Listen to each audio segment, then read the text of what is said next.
Évangile de Jésus-Christ selon saint Matthieu, chapitre 20, versets 20 à 28.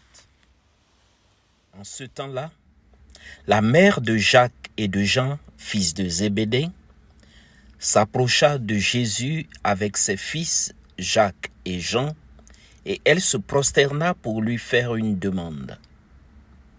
Jésus lui dit, « Que veux-tu » Elle répondit, « Ordonne que mes deux fils, que voici, siègent l'un à ta droite et l'autre à ta gauche, dans ton royaume. » Jésus répondit, « Vous ne savez pas ce que vous demandez. Pouvez-vous boire la coupe que je vais boire ?» Ils lui disent, « Nous le pouvons. » Il leur dit, « Ma coupe, vous la boirez. Quant à siéger à ma droite et à ma gauche, ce n'est pas à moi de l'accorder. Il y a ceux pour qui cela est préparé par mon Père. » Les 10 autres, qui avaient entendu, s'indignèrent contre les deux frères. Jésus les appela et dit, « Vous le savez, les chefs des nations les commandent en maître, et les grands font sentir leur pouvoir. Parmi vous, il ne devra pas en être ainsi. Celui qui veut devenir grand parmi vous sera votre serviteur, et celui qui veut être parmi vous le premier sera votre esclave.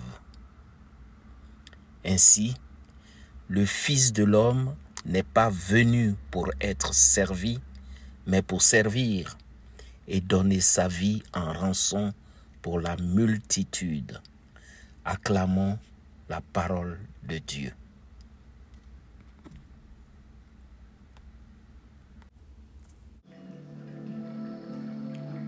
Méditation. Le Fils de l'homme n'est pas venu pour être servi, mais pour servir.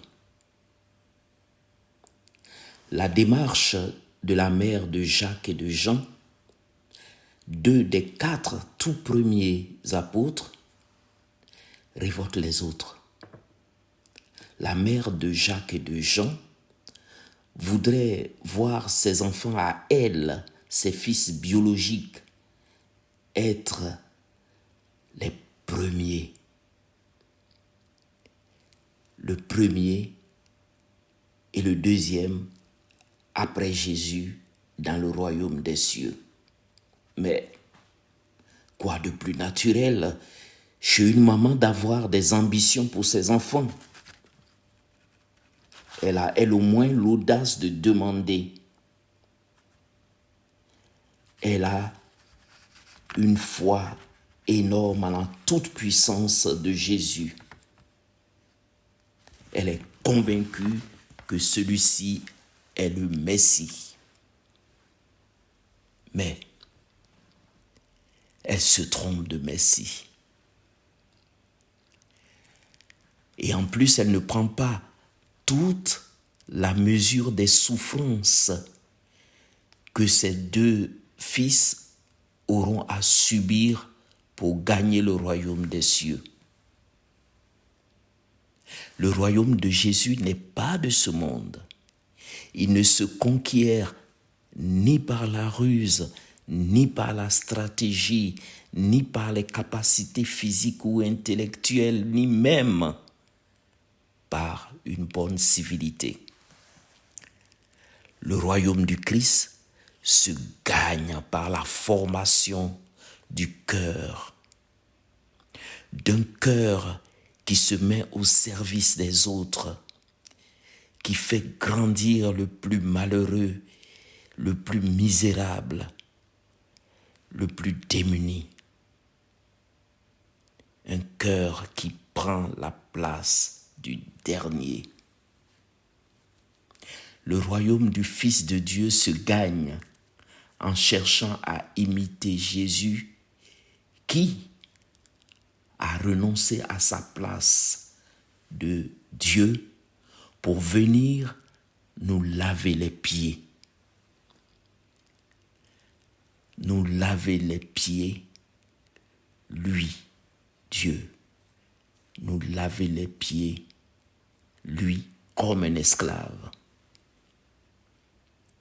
Oui, le maître de tout, le Seigneur des Seigneurs, est vraiment le premier.